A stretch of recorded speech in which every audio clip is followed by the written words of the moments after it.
You will soon hear more about the Abraham Accords after recent changes in the White House. But beyond a peace deal, what are they really about? Well, Kamal Saleem explains the historic domino effect of the Abraham Accords, their prophetic significance, and political ramifications for the Temple Mount. So what happens if Saudi Arabia signed that accord?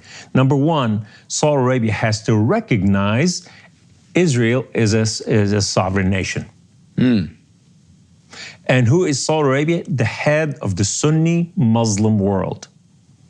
The head of this, which has the power over the Temple Mount. Interesting. And not just that, because Jordan falls under Saudi Arabia. It's the Hashemites. Number two, Saudi Arabia has to recognize Jerusalem is the state capital of Israel.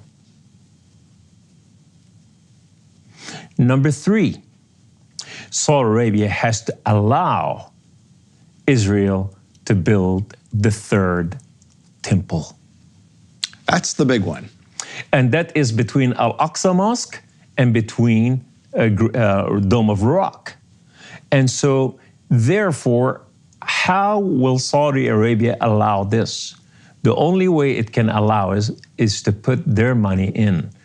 According to the book of Isaiah 60, the word of God says, He named them by name, the Hashemites, the sons of Ishmael, will come with the acceptance of the altar of the Lord.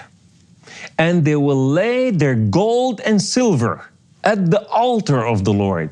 And they will nurse Israel with the milk of their bosoms into power. So what is God doing? 4,000 years ago, the two brothers, Ishmael and Isaac, buried their father and walked away.